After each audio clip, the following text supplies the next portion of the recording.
Bien, bonsoir.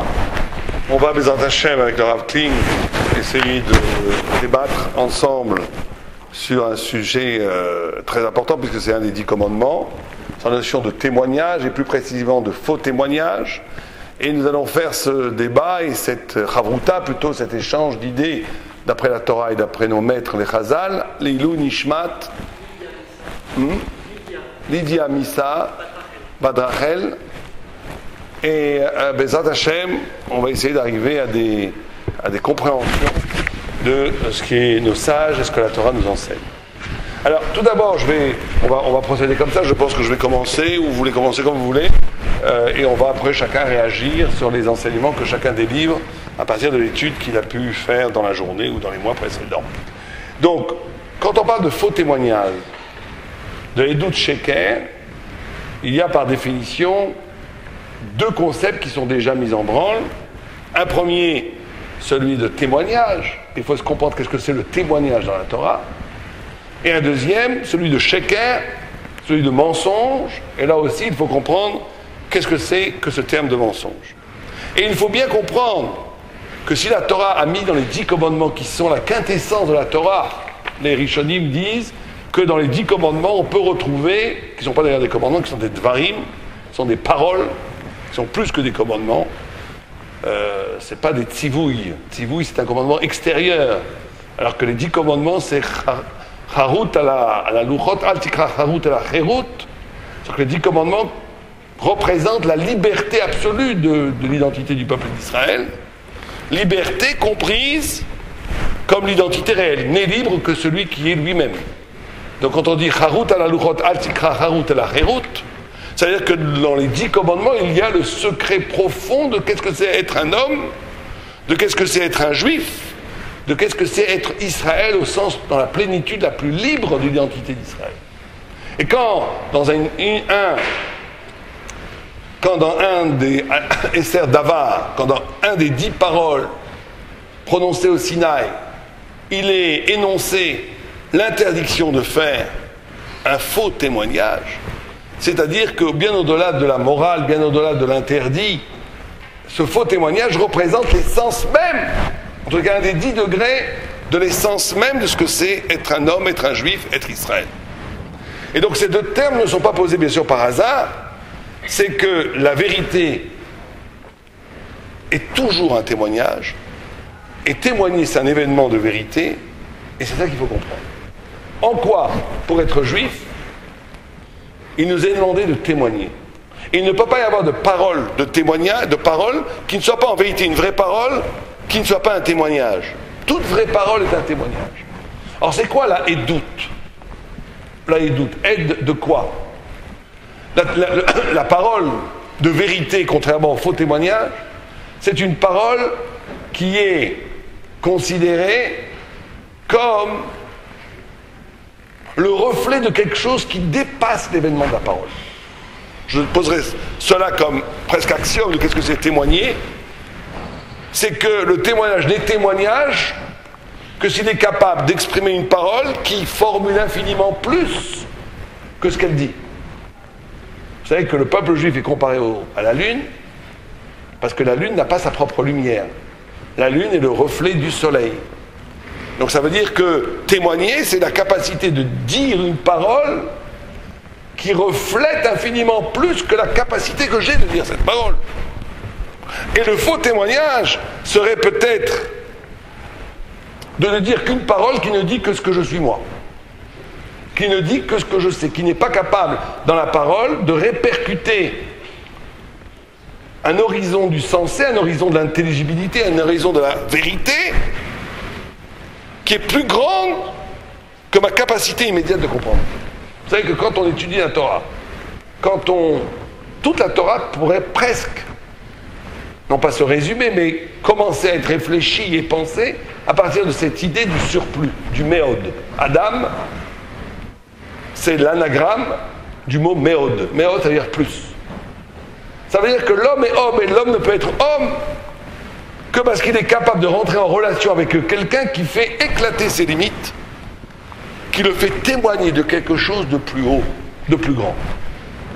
Et la psyché, la structure mentale du peuple d'Israël, c'est justement cette capacité toujours, en toute chose, de faire, d'échapper, de briser avec le diktat de la nature, avec l'évidence des choses telles qu'elles sont, pour essayer de comprendre, de déceler ce qui dans cet élément, dans cet événement, dans cet élément matériel, constitue le témoignage, Néhéman, fidèle, de la trace de quelque chose d'infiniment plus profond que chaque juive et juif se doit de révéler à lui-même et au monde. Ce sera la première définition du témoignage. Sheker, le mensonge, dit le Messias Yesharim. Il y a tout un passage dans Nekiut où il dit que la pire des choses, c'est le mensonge. Il y a toutes sortes de menteurs. C'est intéressant comme texte. Le Messias Yesharim, c'est un texte qu'on pourrait presque théâtraliser tellement qu'il a un humour extraordinaire, décapant. Corrosif et décapant. Et il représente toutes sortes de menteurs. Il y a des menteurs qui inventent tout, il y a des menteurs qui inventent un peu, et des menteurs qui changent un peu. Enfin, très, très sympathique comme texte. Et il dit que mais tout le mensonge, c'est toujours d'adapter la réalité à soi. C'est-à-dire que j'ai envie que la réalité, elle est là, j'ai envie de... C'est plus sympa si je la raconte comme ça et si je rajoute un élément qui n'existe pas. Mais ça correspond plus à mon désir. Donc le mensonge serait en vérité une parole qui ne témoigne pas, puisqu'au lieu de dire quelque chose de plus haut, elle dit ce que j'ai envie que ça soit. Et donc elle a la trahison essentielle de la vérité. C'est-à-dire que témoigner, c'est la vérité. Le faux témoignage, c'est pas simplement dire du baratin, dire des choses pas vraies. C'est de trahir ce que c'est une parole de vérité, parce qu'une parole de vérité, c'est la capacité de s'annuler face à la vérité et d'en être le reflet. Faire le faux témoignage, c'est dire, écoutez, tout ça c'est bien beau, mais moi, j'ai envie d'être le centre de mon propre discours, j'ai envie que les choses ressemblent à ce que j'ai envie que ça soit, donc je m'en vais raconter, bâtir toute une histoire, tout un système, toute une parole qui s'harmonise à mon désir. Et c'est vrai que c'est très jouissif. Les grands menteurs, les grands baratineurs, c'est des gens très heureux d'habitude. Et c'est vrai que les yekim, sans vouloir vexer personne, qui disent exactement la vérité telle qu'elle est, des fois c'est un peu tristouné quand on dit les choses telles qu'elles sont. C'est pas bon. Il faut un peu d'imagination dans la vie. Mais en vérité, en faisant cela, on trahit pas simplement la vérité, on trahit, on profane le Tselem Elohim, la haute figure divine qu'il y a en chaque homme, parce que l'homme, en tant qu'homme, est celui qui est capable de s'annuler dans le rapport à la vérité, d'une certaine façon, pour être capable de restituer, de témoigner justement de quelque chose qui dépasse ses propres intérêts, une psyché nucléaire qui serait tout axée sur lui-même. C'est la capacité justement d'être l'écho de quelque chose d'infiniment plus grand que lui et de s'annuler face à cette vérité. Cette humilité, pour ça qu'on dit Reshit Rochba Yirat Hashem. L'intelligence première, c'est d'être de cette posture, ce vis-à-vis par rapport à l'absolu. Dès que je mens, je deviens mon propre sujet du discours. Quand je dis, écoutez, moi ce qui m'intéresse, c'est ce que j'ai envie que ça soit. Donc c'est le contraire même du témoignage. Et je finirai cette introduction juste avec un Rambam qu'il faut faire attention, donc je le dirai de façon allusive, parce qu'il ne faut pas vexer personne. Vous savez que de Rambam écrit Maïmonide qu'il y a en Orient et en Occident deux approches spirituelles diamétralement opposées, et le peuple juif est capable de faire l'union entre ces deux attitudes diamétralement opposées. Il dit qu'en Orient, il y a une tradition de la Emouna, il y a une tradition de la foi, il y a une tradition justement de ce surplus dans l'existence humaine. Et c'est vrai, toute la culture orientale, qu'elle soit extrême orientale ou même islamique, apporte en elle une foi très très profonde. Mais il dit par contre au niveau de l'intelligence, au niveau de la chokhma, c'est la catastrophe. Tout est dimionie, tout est imaginaire, enfantin presque, puisqu'on mélange, bon, pas rentrer dans les détails, celui Ishmaël devient Israël, Israël devient Ishmaël, enfin, c'est pas sérieux d'un point de vue intellectuel, on va dire. C'est pas sérieux du tout. Mais une émouna chez une bodofi. L'Occident, dit le Rambam, c'est exactement le contraire. Une intelligence sophistiquée au point où peut-être cette philosophie et cette approche scientifique est tellement haute et tellement forte qu'elle a une capacité presque de rivaliser avec l'intelligibilité qui existe dans le Talmud ou la Kabbalah. Bien sûr que non, mais elle peut. Il y a des concepts philosophiques des fois, quand on lit Heidegger ou d'autres grands philosophes, il y a des idées des fois qui font résonance avec quand on étudie dans les plus hauts textes de la Torah, bien entendu, l'Avdil Ben Kodesh l'Etamé, il y a quand même une intelligence foudroyante dans la culture occidentale. Mais dit le Rambam, il n'y a aucune foi, au point que c'est pour ça que l'Occident a choisi comme Dieu un homme. C'est pas un hasard. Parce qu'en vérité, même la religiosité est là pour restituer à l'homme la toute-puissance. C'est l'homme qui est au centre de tout. Dieu est instrumentalisé au service de la civilisation occidentale. Et donc on a l'Occident où l'esprit est tout puissant et la foi est une rigolade. On n'est là que pour servir en vérité le pouvoir. On a l'Orient où c'est le contraire, où il y a une foi chez Bodofi, une émouna très forte qui vient de Abraham Avinu, mais au service d'une folie, comme ça il appelle le Meshuga. Et il dit le peuple d'Israël est le seul peuple sur terre qui est capable de témoigner. Et être capable de témoigner, c'est se faire ce trait d'union.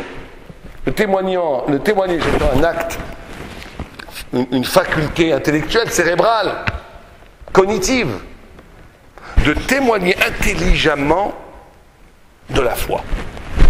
Et ça serait ça l'essence même du témoignage.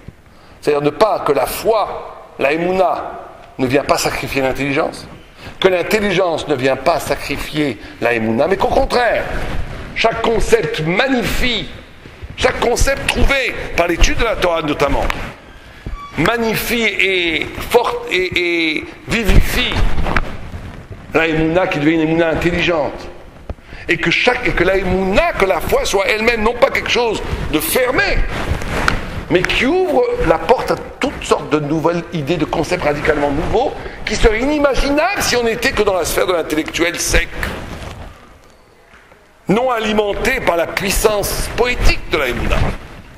Et témoigner pour un juif d'un point de vue en dernière instance, on va dire, profondément, c'est cette capacité d'utiliser l'intelligence pour traduire des horizons du sensé qui ne sont percevables, perceptibles plutôt, qu'à partir de la émouna.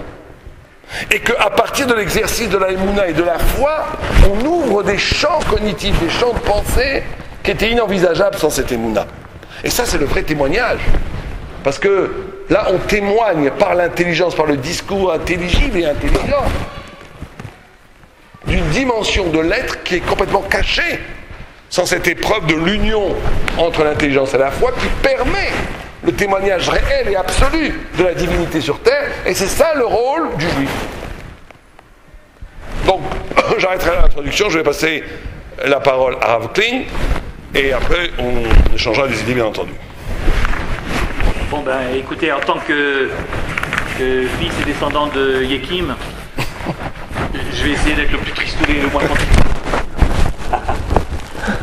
Ouais, je te remercie déjà le Rav Sadin, c'est nous avoir donné un point important pour comprendre en quoi c'est tellement fondamental ce témoignage, puisque dans 13 commandements, comme il vient d'être rappelé, on n'en a choisi que 10 pour faire partie des 10, qui sont censés donc être la quintessence de tout reste.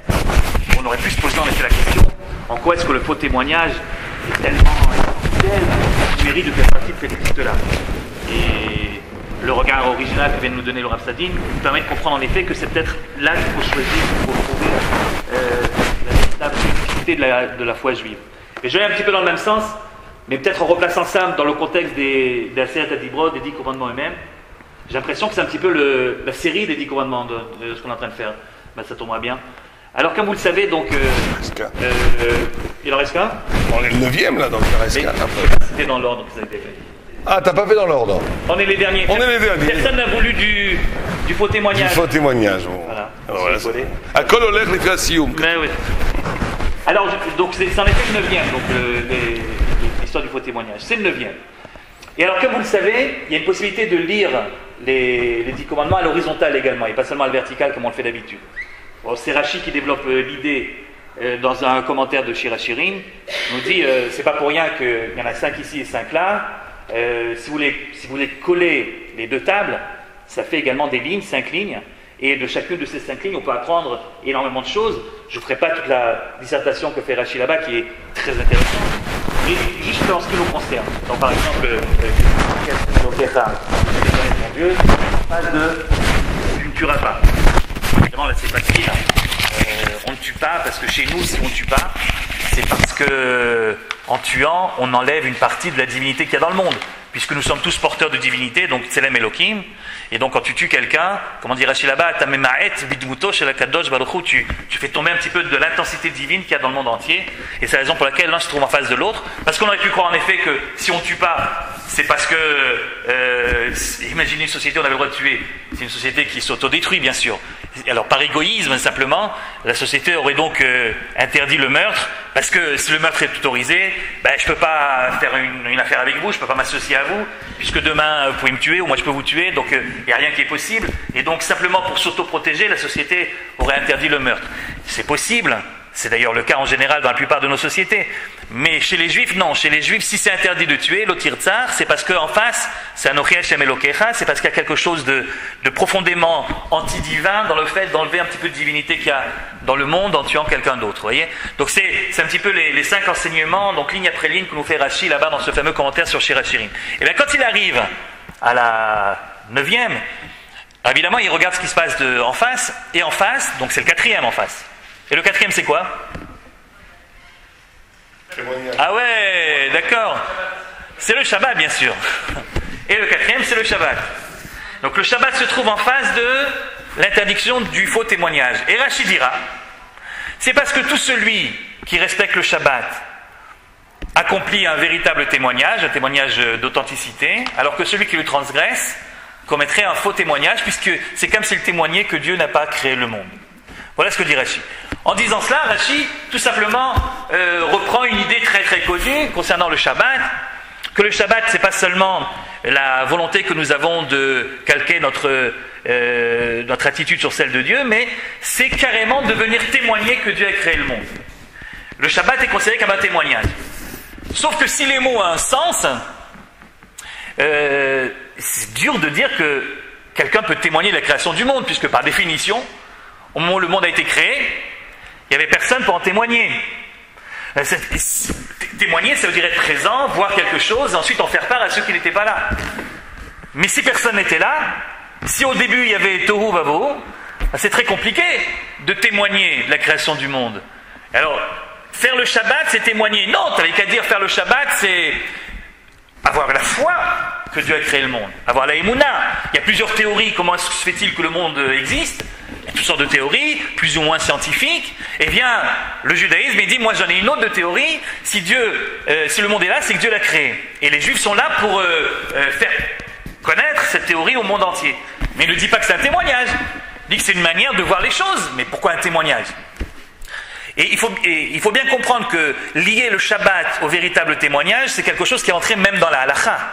C'est une idée qui est très très juive, ça, que le Shabbat c'est un témoignage. C'est la raison pour laquelle vous avez déjà remarqué, je suppose que lorsqu'on prie au Bet HaKnesset le vendredi soir, il y a toujours des gens qui vont plus vite que d'autres et des gens qui vont plus doucement que d'autres, parce qu'ils ont plus de kavana apparemment. Et alors ils font Oseh Shalom, ils terminent leur Amida, alors que tout le monde a déjà terminé et que le Chazan a déjà repris ce qu'on appelle la Chazara, la répétition, qui n'en est pas vraiment une pour Erev Shabbat, mais enfin une sorte de Chazara. Or, elle commence comment? La répétition de Erev Shabbat, elle commence par Vaychulu Hashamayim Va'aretz, c'est-à-dire les versets qui témoignent en effet que Dieu a terminé la création du monde. Or, si vous avez bien remarqué, les femmes, comme vous voyez un petit peu de ce côté-là, ou d'en haut, ou les hommes, si vous regardez autour de vous, alors un type qui a terminé plus tard que les autres, si c'est un Ben Torah, au lieu de dire tout seul Vaychulu Hashamayim Va'aretz, il va voir son copain et lui dit j'ai pas dit Vaychulu, tu peux le dire avec moi? Et alors son copain le dit avec lui. Pourquoi est-ce qu'on est obligé de dire Vaychulu Hashamayim Va'aretz à deux? C'est parce que on ne témoigne pas seul. Il faut être deux pour témoigner. Donc vous voyez que même la halakha, en tout cas les minagim de halakha, sont servis de cette idée pour nous enseigner qu'il y a dans le Shabbat une forme de témoignage. C'est sans doute aussi la raison pour laquelle, lorsqu'on fait le kiddush à la maison, on le fait debout, etc., etc. Mais le fait de dire que la Gemara reprend l'idée de Rashi, ou plutôt que Rashi reprend l'idée de la halakha, ça n'explique pas encore comment c'est possible. Comment est-ce qu'on peut sérieusement dire que nous témoignons que Dieu a créé le monde? Ça veut dire quoi, ça? Et vous allez voir que répondre à cette question, c'est comprendre davantage qu'est-ce que c'est qu'être un peuple témoin et pourquoi le faux témoignage fait partie des Isurim Chamurim, tellement chamour, tellement grave que ça fait partie des Aseret HaDibrot. Ce qui se passe, c'est que Akadosh Baruch Hu, décide de nous sortir d'Égypte à un moment. Et au moment où il décide de nous sortir d'Égypte, comme il sait qu'il ne va pas le faire tous les lundis et jeudis du mois, la sortie d'Égypte, il fait une fois dans l'histoire et puis voilà. Alors il profite de la sortie d'Égypte pour nous montrer en passant un certain nombre de choses, un certain nombre de vérités le concernant, qui vont devenir nos principes de foi. Autrement dit, en sortant d'Égypte, nous assistons, nos ancêtres assistent à un certain nombre de phénomènes divins, desquels ils vont pouvoir ensuite témoigner. C'est ce que nous faisons donc chaque année à Pessah.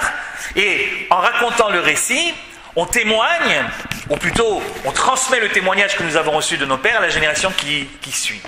Pourquoi ? Parce que comme Dieu sait très bien qu'il va nous demander une certaine conduite très particulière, puisque la Torah va nous être donnée quelques jours, quelques mois après, alors il ne veut pas nous donner une Torah sans que nous ayons vu, sans que nous soyons devenus témoins d'un certain nombre de principes qu'on va appeler les principes de la foi juive, de la Emouna juive. Si vous regardez bien les diplés, par exemple, vous voyez que régulièrement là-bas, dans les diplés, on vous dit en passant « Bezot Teda ki ani Hashem » ainsi tu sauras que j'existe. Ou alors, par là tu sauras que je suis Dieu qui intervient dans le monde. Ki ani Hashem bekerev haaretz. Ou alors, ainsi tu sauras ki en kamoni bechol haaretz, que je suis le seul à pouvoir intervenir. C'est-à-dire l'existence de Dieu. La possibilité qu'il a d'intervenir dans le monde, ce qu'on appelle l'Ashgacha. Et enfin, l'unité d'Akadosh Baruch Hu, la toute-puissance. Non seulement il intervient, mais il est le seul à pouvoir le faire. Tout ça sont des bases de Emouna. Et Dieu veut profiter de la sortie d'Égypte pour nous montrer tout ça, afin que nous en devenions les témoins, pour qu'on puisse ensuite, à partir de ça, recevoir une Torah. Or, donc si vous avez bien compris, ce que nous on appelle la foi, la Emouna chez nous, c'est pas ce qu'on disait tout à l'heure une théorie, mais c'est une constatation historique d'un certain nombre de phénomènes. Je sais, je l'ai vu, donc j'y crois bien sûr puisque je l'ai vu. Et donc je le transmets à ceux qui n'ont pas eu cette chance de le voir. C'est ainsi que le peuple qui sort d'Égypte devient celui qui va transmettre ce témoignage de génération en génération. Si vous prenez par exemple les Avdil, les Lef, Avdalot, comment est-ce que les chrétiens définissent leur foi, la foi chrétienne? Ça n'a rien à voir. C'est quelqu'un qui vient et dont le papa s'appelle Yosef et la maman s'appelle Myriam et qui habite pas très loin d'ici et qui vient voir ses copains, les autres juifs qui habitent là, et puis il dit t'as pas besoin, je schématise mais c'est plus ou moins ça qu'il nous raconte, t'as pas besoin de continuer à pratiquer telle ou telle mitzvah puisque Dieu a changé d'avis, on n'a plus besoin de faire ça. Là-dessus le juif évidemment lui demande mais comment tu sais? Et à ce moment-là, Yehoshua, donc puisque c'est son nom, ou Yehoshua, je ne sais pas comment on l'appelle, il lui dit mais je le sais parce que tel que tu me vois, tu crois que je suis un homme, un être humain normal, mais c'est pas vrai. En fait, mon père Yosef et ma mère Myriam n'ont jamais eu de relation entre eux, et puis, malgré tout, je suis là. Donc je suis un fils de Dieu. Et en tant que fils de Dieu, je peux te raconter ce que Dieu pense vraiment. Il pense que c'est dépassé, on n'a plus besoin de manger caché, on n'a plus besoin de faire toutes sortes de choses. Là-dessus, le juif réagit de deux manières possibles. Ou bien, et c'est la minorité des minorités, il lui dit, tu sais quoi, tu as des yeux qui ne te trompent pas, j'ai confiance en toi. Et l'autre lui dit, c'est comme ça, c'est très bien, suis-moi et tu seras sauvé. Et il devient chrétien.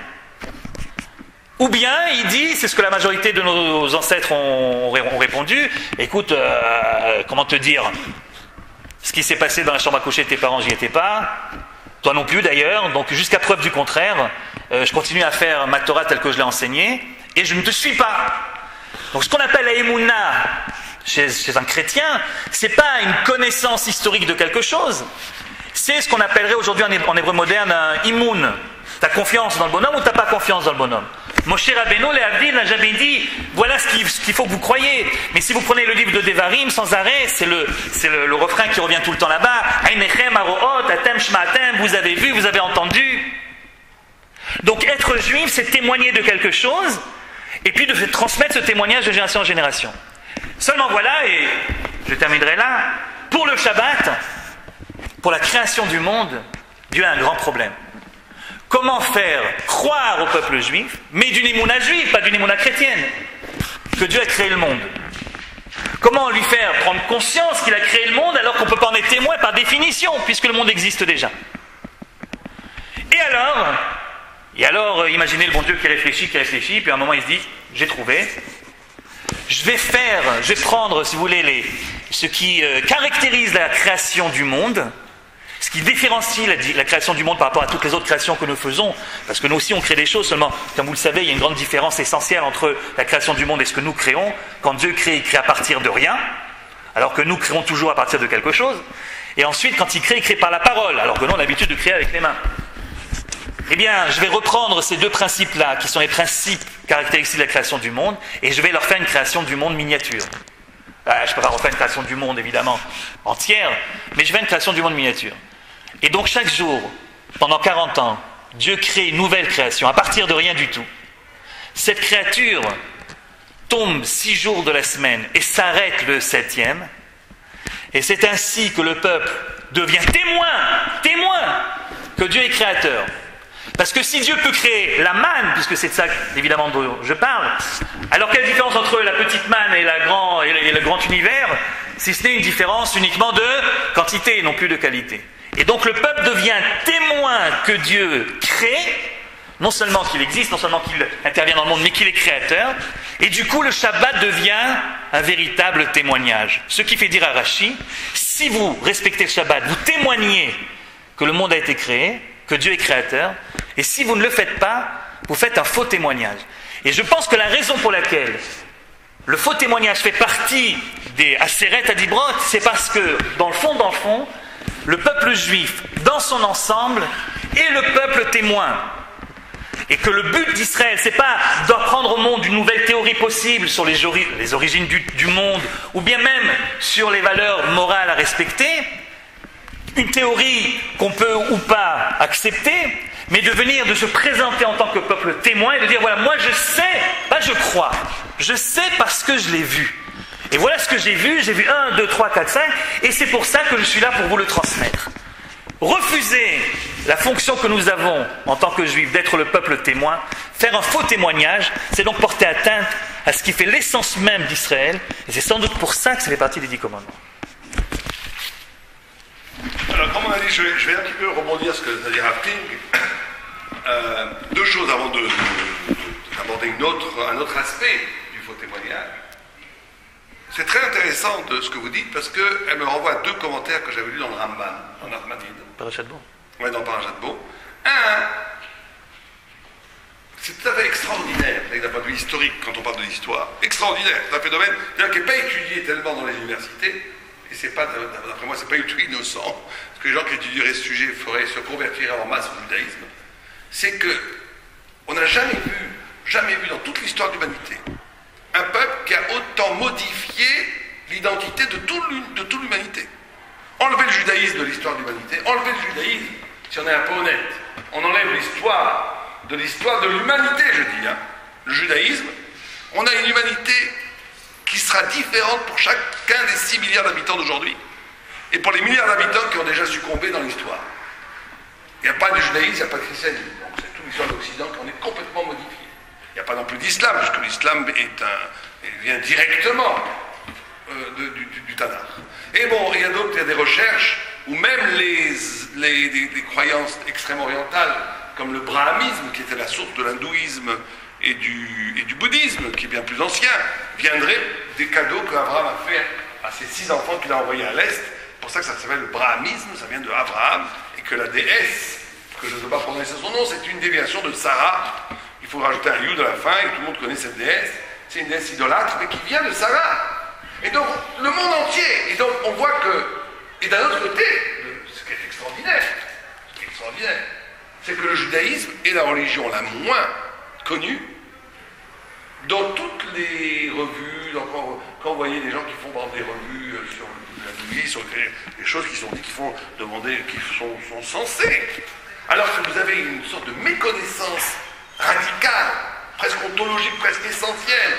Le judaïsme est toujours étranger aux yeux même des chercheurs dans les universités. Alors que ça se vend bien. Alors que ça se vend bien pour chez les juifs. Mais même quand ça se vend chez les non-juifs, c'est toujours une recherche, une preuve pour le christianisme ou des sources dans le christianisme. Mais il y a une sorte de paradoxe incroyable. C'est que le judaïsme est à la base de toutes les cultures mondiales, et surtout occidentales et islamiques, c'est évident. Et d'un autre côté, il y a une méconnaissance radicale. Un gars, vous mettez une fille devant lui, il vous dit, mais qu'est-ce que c'est que c'est très étrange, là. Comme Aman qui disait, vous avez un peuple différent de tous les peuples, alors qu'Achashvérosh était la tête de 127 peuples différents. On est toujours la différence, l'anomalie, l'étrangeté, c'est pas normal. On n'est pas normal aux yeux de la conscience universelle. Alors qu'on est à la source même de l'universel. Et je pense, il y avait Lénine pour voler un peu. Lénine disait le marxisme, il avait tort. Le marxisme est tout puissant tout simplement parce qu'il est vrai. Mais l'idée est vraie. La Torah est toute puissante et elle peut modifier le monde entier tout simplement parce qu'elle est vraie. Le témoignage d'Israël, le fait que le peuple juif témoigne de ce qu'il a vu, comme le Rav King l'a dit, au Mont Sinaï, tous les miracles, ce témoignage n'est pas simplement un témoignage historique de ce qui s'est passé à l'époque, c'est qu'il porte en lui le rapport à la vérité qui est tellement fort qu'elle structure et modifie toutes les cultures où qu'elles soient et la réalité humaine où qu'elle soit. Mais d'un autre côté, comme elle est de l'ordre de la vérité, de l'indicible, de l'au-delà de l'être, et que les non-juifs vivent dans le présent, dans l'être, dans la matière, c'est ça la grande différence entre la Torah et la culture. La culture, c'est un reflet humain, ça veut dire une transcendance, une façon de transcender, de sublimer la nature. Alors que le peuple juif est dépositaire d'une intelligence qui est purement divine. Et donc c'est étranger radicalement. Et donc il y a les deux, et cette ambivalence au même instant.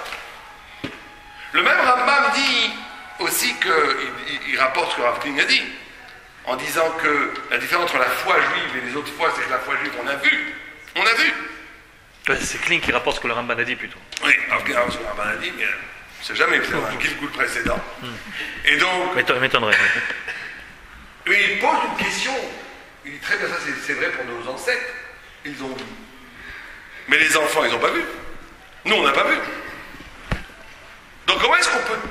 En total, le Rambam, Nachmanides commence en disant la différence entre la foi juive et toutes les autres foi, c'est que la foi juive est basée essentiellement sur un événement de vérité qui s'est inscrit génétiquement dans leur mémoire sensorielle. Alors que toutes les autres fois, c'est quelqu'un qui arrive d'une montagne, qui a raconté quelque chose, on y adhère pas. Donc ça, c'est Enbodofi, on ne peut pas contrôler ça, le témoignage. Un témoignage doit avoir vu. Si quelqu'un dit « je suis sûr de quelque chose » et qu'il va témoigner, même si c'est vrai, il est passible de faux témoignage. Un témoin doit avoir vu. Et donc nous, on a vu. Mais le Rambam a une couchia, une question, il dit « d'accord, on a vu, eux, ils ont vu nos ancêtres, d'accord, je veux bien le croire. Mais on retombe dans le problème, je dois croire que mes ancêtres ont vu, donc c'est plus du témoignage, ça. C'est une foi comme la foi chrétienne, je crois. » Et il dit non. Il dit comme eux, ils ont vu. Et que cette foi est passée du père au fils, et un père ne mentira jamais à son fils. Donc c'est comme s'ils avaient vu, ce qui est incompréhensible. Parce qu'en vérité, on est dans la couche, dans la question de dire, eux ils ont vu, mais nous on n'a pas vu. Et donc nous, la foi juive, c'est pas une question de... C'est une question d'évidence, c'est une évidence absolue. Et après on pose une question, on dit oui mais eux ils ont vu, nous on n'a pas vu. On dit oui mais le père va raconter à son fils, il ne va pas mentir à son fils. Et là on dit, on rentre dans des considérations qui ne sont pas forcément vraies. On voit plein de parents qui mentent à leur fils. Donc qu'est-ce que veut dire le Rambam? Il veut dire une chose extraordinaire. Il dit un des socles de la pratique spirituelle juive, c'est qu'en vérité la relation du fils et du père, c'est Sinaï. C'est Sinaï. On est capable, le peuple juif est capable de réinventer dans l'exercice quotidien de sa spiritualité des événements historiques qu'on croit historiques mais qui sont en vérité essentiels, ontologiques, qui existent là et qui suffit simplement de percevoir. Un homme très spirituel est capable ce soir d'écouter les flammes du Sinaï. Un homme très très très spirituel est capable ce soir d'écouter les bruits de la création du monde. Un prophète, s'il pouvait écouter, il serait capable d'écouter toutes sortes de choses qui ont déjà eu lieu mais qui sont toujours en cours. C'est qu'en hébreu, il y a une des merveilles de la langue hébraïque, c'est le vav conversif. Le vav peut être un futur, peut être un passé, et un basculement comme ça du vav, parce que ce qui a déjà eu lieu n'a peut-être pas encore eu lieu vraiment, et ce qui va avoir lieu a déjà eu lieu. Ça s'appelle l'anticipation. Le peuple juif est capable d'anticiper la venue du Messie quand il vit un Yom Tov total. Un juif est capable d'anticiper le monde futur quand il vit un Shabbat totalement. La sortie d'Égypte, quand on fait Pessah, c'est pas les anciens combattants qu'on se rappelle qu'on est sorti d'Égypte. On sort d'Égypte. Il y a une actualisation possible. Or, la relation père-fils, essentiellement, je dis, elle est basée sur une confiance absolue qui est l'égale du Sinaï. Ça veut dire quoi? Qu'est-ce que veut nous dire le Ramban par là? Vous savez qu'il y a une grande question qui est posée, pas que par nous, aussi par les philosophes, qui est que toute connaissance, par définition, elle est référentielle. Je ne connais quelque chose que parce que je fais une référence à quelque chose que je connais déjà. Imaginez que j'amène de la planète, pas Mars, parce qu'on a vu qu'il n'y a pas grand-chose sur Mars, mais d'une autre galaxie, on va dire, un objet qui n'aurait aucune relation avec ce qu'on connaît ici. Qui n'aurait pas de référence, de point commun avec ce qu'on connaît sur notre Terre. Qu'est-ce qui se passerait? Imaginez que je vous apporterais un objet qui n'aurait aucun point de rapport avec tout ce qu'on connaît ici. Qu'est-ce qui se passerait? D'après vous? Il se passerait quoi? On ne le verrait même pas, puisqu'on n'aurait pas de point commun pour l'appréhender. Chaque connaissance, ça passe comment? Par exemple, si quelqu'un n'a jamais vu un tonneau, ou un verre, il n'a jamais vu un verre, il verrait un verre et dirait, tiens, c'est pas un tonneau, ça c'est plus petit qu'un tonneau, c'est pas non plus une bouteille, parce que c'est droit. Il ferait des associations d'idées, ce qu'on appelle en hébreu le chiluk et le dimion. Le Ramchal, il dit que toute l'intelligence, c'est toujours deux mouvements, séparation, association. Réfléchir, c'est toujours dire, tiens, je croyais que c'était la même chose, c'est pas exactement la même chose. Ou je croyais que c'était différent, en réalité, ça se ressemble. Quand on étudie, on fait que ça tout le temps. On a une couchia, deux choses qu'on croyait que c'est la même chose, c'est deux lois différentes. On dit, mais non, t'as rien compris, c'est pas la même chose. Zvedinim, c'est deux dîmes. Ou bien tu croyais que c'était la même loi, que c'est deux choses différentes. T'as rien compris, en réalité, il y a un lien profond entre les deux choses, etc. La connaissance, c'est toujours d'associer des choses, de découvrir quelque chose de nouveau à partir de ce que tu connais déjà. La question qu'il faut se poser dans ce cas-là, mais alors, quelle est la première connaissance? Le bébé, comment il peut connaître? Le bébé, comment il fait pour commencer à connaître quelque chose puisqu'il n'a aucune référence? Par quoi ça commence? Dit le Ramban, en d'autres mots, qu'en vérité, le bébé, la première connaissance qu'on a, c'est sa présence à soi face à Dieu. Sa présence à soi. Ça, il n'y a pas besoin de la prouver. C'est pas le fait que j'existe n'est pas quelque chose qui doit être démontré. Il est une évidence. Or, dit le Rambam, la foi juive, c'est de croire en Dieu à ce niveau d'évidence-là. Quelqu'un qui croirait en Dieu en disant c'est logique que Dieu existe. C'est logique. Tout ça n'a pas pu apparaître tout seul. Ça serait la foi pré-sinaïque. Ce serait la foi qu'Abraham appréhendait au début. Mais ce ne serait pas la foi juive. La foi juive, c'est qu'il y a une évidence totale. Le même degré d'évidence que j'existe. Il y a le même degré d'évidence que Dieu existe. C'est quelque chose qui n'est pas référentiel, qui existe en soi. Or, le rapport qu'un enfant avec son père, tant qu'il n'est pas trahi, c'est un rapport de cette force-là. C'est un rapport de cette force-là. La tradition du Mont Sinaï, c'est qu'à travers l'expérience du rapport humain entre un père et un fils, on peut passer le Sinaï lui-même. Parce que le niveau de Emouna qu'un enfant, de 3 ans, vous lui dites, son père lui dit, il y a un tigre dans le placard, il va y croire 100%. Il va y croire 100%. Il n'a pas de doute, il a la Emouna. Il a une évidence. C'est pour ça qu'il ne faut jamais trahir ses enfants, parce que quand on trahit ses enfants, après, ils ne croient plus. Ils ont besoin de preuves. Ils ont dit, écoutez, il faut jamais le faire. Il y a une évidence comme ça. Et la Emouna passe par ça, passe par cette chose-là. Alors, juste pour... Non, c'était un païen au début. Il a commencé à réfléchir, et par un raisonnement associatif, de causalité, de prédicat, il est arrivé à dire, mais après, il a dépassé ce niveau de croyance. Il y a eu l'évidence de la proximité de Dieu. C'est pour ça que le mont Sinaï, c'est plus Abraham Avinu. Abraham Avinu, avant, n'était pas juif. Abraham Avinu n'était pas juif. Le judaïsme naît au point où certains commentateurs se permettent de poser la question comment ça se fait qu'Abraham Avinu faisait Shabbat.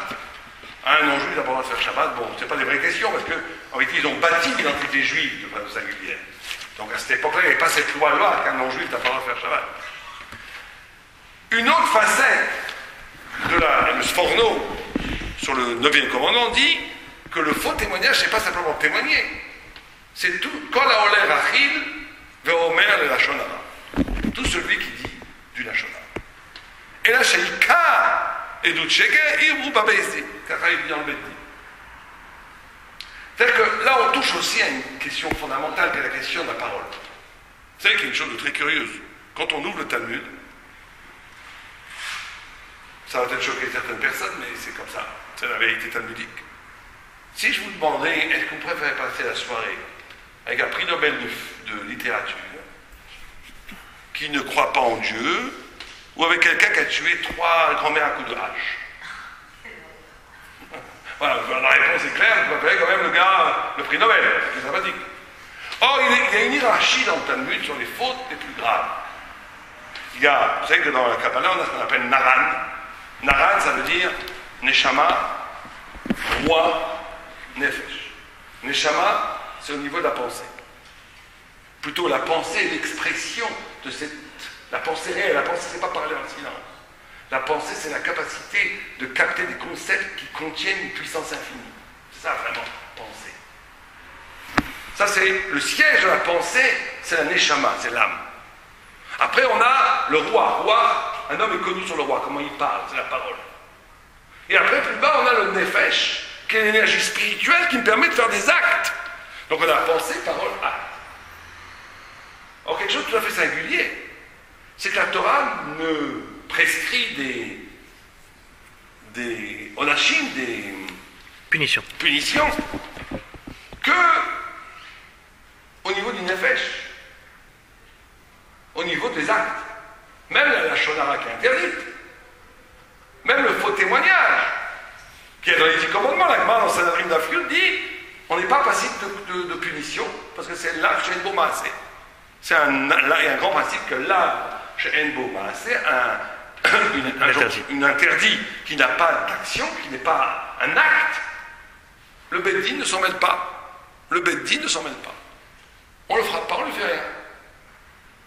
À plus forte raison, quelqu'un qui serait hérétique, qui aurait des pensées négatives, des pensées complètement tordues, on lui fait absolument rien. Et ce qui est extraordinaire, c'est ça la vraie liberté. Les gens parlent de la liberté de conscience. C'est que la Torah ne fait pas rien à l'hérétique parce que c'est moins grave que s'il avait tué, volé ou fait des choses infâmes. C'est beaucoup plus grave. Parce que plus on devient spirituel, plus la faute est grave. On dit que la shonara, par exemple, la médisance, c'est beaucoup plus grave que n'importe quelle avéra physique, même les pires avérotes. Parce qu'on touche à quelque chose de spirituel. On profane quelque chose que l'acte ne pourra jamais arriver. Et à Calvé-Romer, à plus forte raison, si on a des pensées hérétiques, c'est encore pire, parce que là, on profane le niveau d'un Neshama qui est infiniment plus haut. Mais paradoxalement, plus c'est grave, moins c'est punissable. Pourquoi? Parce que c'est tellement grave que c'est une affaire entre toi et Dieu. C'est entre toi et Dieu. Si le Beddin s'en mêlait, ça voudrait dire qu'on te déposséderait de ta liberté de conscience. Ça veut dire qu'il y aurait une capara possible, que ce serait quelque chose d'extérieur à toi, qu'on peut te frapper, on peut te tuer, on peut te punir. Non, on peut te punir pour les actes négatifs que tu as fait. Ça on peut, parce que l'acte c'est toujours extérieur à ton essence. On peut déjà plus te punir quand tu parles, parce que c'est trop intimement lié à toi. C'est entre toi et Dieu. À Calvera, on ne peut pas te punir à ce que tu penses, parce que ça c'est vraiment entre toi et Dieu. Mais d'un autre côté, le texte dans Sanhedrin nous dit que toutes les fautes physiques ont une capara. Personne ne restera en enfer plus de 12 mois. Ça va. Oui, ça va. Alors que l'hérétique, on dit que même quand l'enfer s'arrête de brûler, il brûle encore. Éternellement, il brûle. Et donc on a ici quelque chose de tout à fait bizarre. Naran. Plus ça devient spirituel, moins c'est punissable ici, mais plus c'est irrévocable pour l'éternité. Et la parole se situe au milieu. C'est un peu plus grave, c'est beaucoup plus grave que les actes, moins grave que l'hérésie. Et donc, le faux témoignage est un des péchés les plus graves, même s'il n'est pas punissable par le Beddin, parce qu'il profane la parole. Et vous savez qu'au niveau de la parole, quand on parle, en vérité, il n'y a pas de parole sans souffle. Il n'y a pas de parole sans souffle. Et le souffle, et pourquoi c'est si grave la Shonara?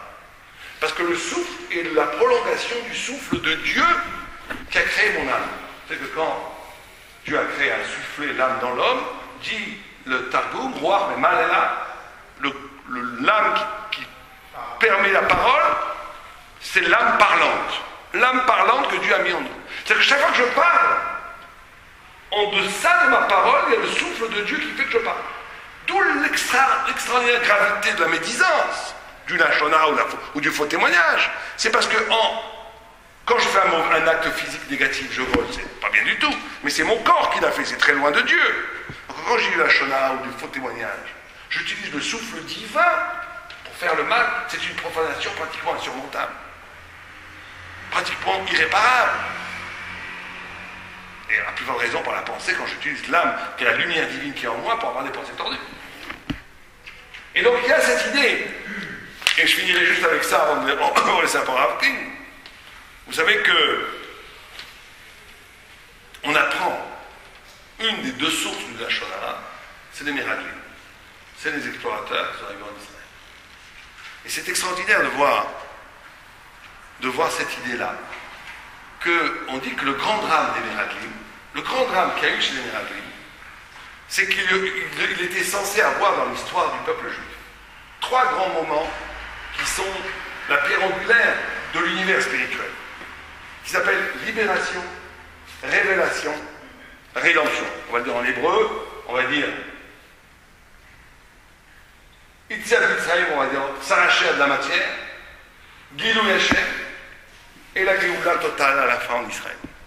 Et tous ces 3 mouvements, sortir de la matière d'Égypte, libération, être libre, révélation, recevoir la Torah, et après prendre cette Torah et l'amener en Israël, et de l'incarner dans la réalité pour créer une société parfaite et magnifique, qui aurait illuminé le monde entier et fait le tikkun du monde entier. C'était ça le programme initial. Le grand malheur du lachon hara, c'est d'avoir de la fausse parole, du faux témoignage que les explorateurs ont fait sur la terre d'Israël. Le grand malheur, c'est qu'ils ont coupé les langues. Ils ont créé une possibilité maintenant d'être libérés, d'avoir de la Torah, mais que ça ne modifie pas le monde. Et ça, c'est terrible. Ça, c'est l'anti-témoignage. La Torah suppose de provoquer 2 grands mouvements dans l'être humain. Un, la Torah est censée te modifier. La Torah est censée nous bouleverser. Et vous savez que c'est le grand malheur, je ne veux pas trop m'étendre, le grand malheur de notre génération, enfin de la jeune génération d'aujourd'hui. Nous, à notre époque, je parle déjà comme un vieux, il y a 20 ans, 30 ans, les gens étaient communistes, anarchistes, ils disaient ce que vous voulez. On discutait avec eux, Torah ou pas Torah, vérité ou pas vérité, mais vous leur prouvez que la Torah était vraie, vous êtes tchouva, le lendemain ils ne dit pas. Ils étaient modifiés par la vérité. Aujourd'hui, les jeunes, moi je parle très heureux avec les jeunes, notamment en France, mais pas qu'en France. En Israël, c'est moins ça. Bon, en Israël, ils sont plus vrais, les gens. Mais très souvent en France, mais même en Israël, le problème existe. Vous leur dites la vérité, vous leur parlez de la Torah, ils disent c'est super, oui, c'est vrai, c'est possible, c'est pas mal. Le soir même, ils vont en boîte de nuit. C'est que la vérité ne te modifie pas, c'est une possibilité. C'est une possibilité, d'accord, c'est bien, c'est beau. Mais à 30 ans, ça n'existait pas, ça. Les gens qui pensaient, vous leur disiez la vérité, ils étaient prêts à se battre jusqu'à la mort pour dire que la Torah, c'était pas la vérité, que le communisme, c'était la vérité. Mais quand ils arrivaient à comprendre que c'est la vérité, ils changeaient. Aujourd'hui, la grande maladie, c'est que les gens ne changent plus. La vérité, c'est que la vérité, c'est la vérité, elle est là-bas en haut. Mais moi, je suis là en boîte de nuit avec les... Je rigolais, quel rapport... D'accord, c'est vrai, est-ce que ça veut dire que je ne dois pas aller en boîte de nuit? Zvedini. Devine. Et ça, c'est un grand malheur. Parce que la Torah est là, est censée te modifier, te bouleverser, te changer. Une Torah qui ne te change pas, et ça existe même dans le monde religieux. Il y a des gens qui étudient toute la journée, mais ils ne changent pas.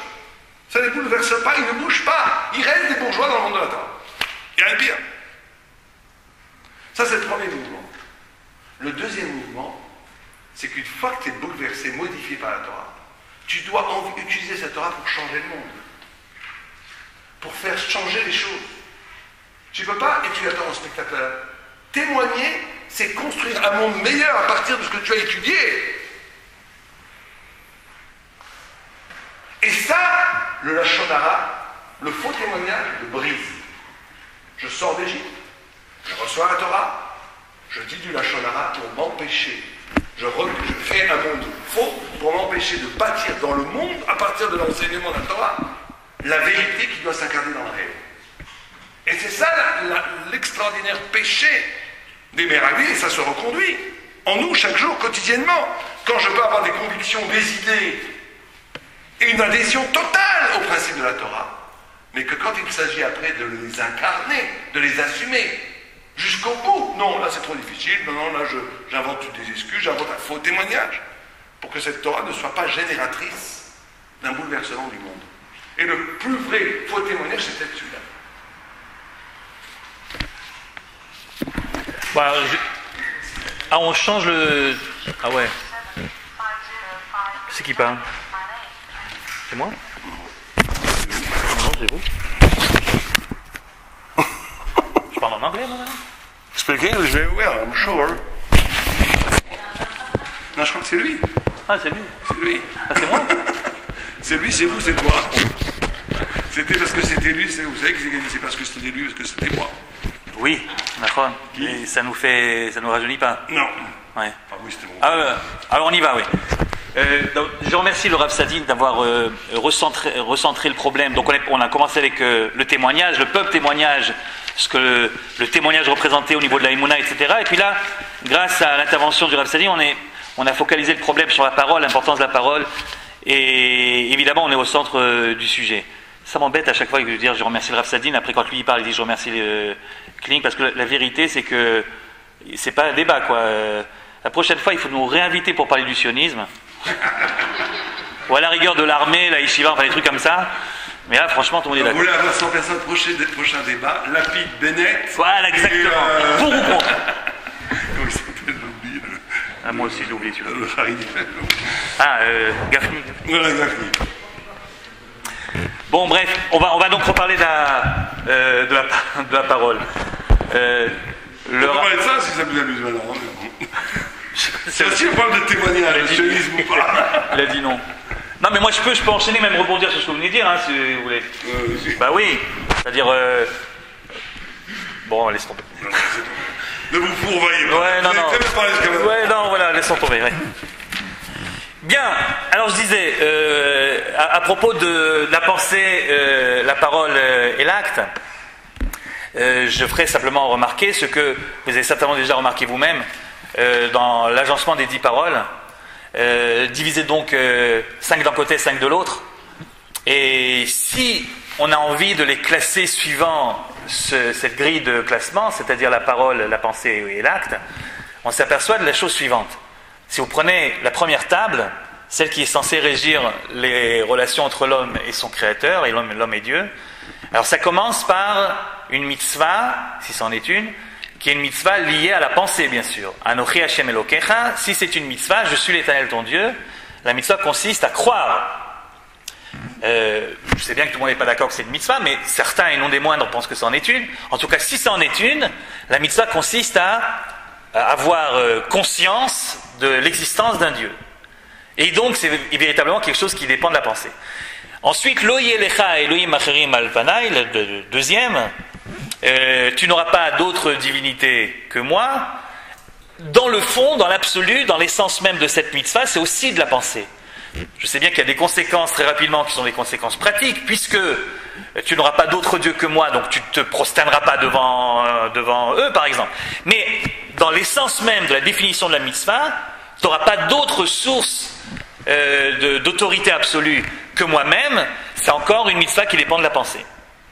Ensuite, la troisième mitzvah des 10 commandements, c'est l'otissa et Shem Hashem Elokecha Lashav, tu ne prononceras pas le nom de Dieu pour rien.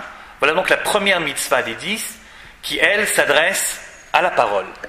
On n'a pas le droit de parler de Dieu ou de parler sur Dieu en vain, sans qu'il y ait derrière quelque chose de profondément utile pour soi-même, pour l'autre, etc. C'est une manière très respectueuse, évidemment, de parler du Créateur, et qui n'est pas obligatoirement commune à toutes les religions, puisque chez nos cousins musulmans, au contraire, plus le nom de Dieu est cité dans la conversation, et mieux ça vaut.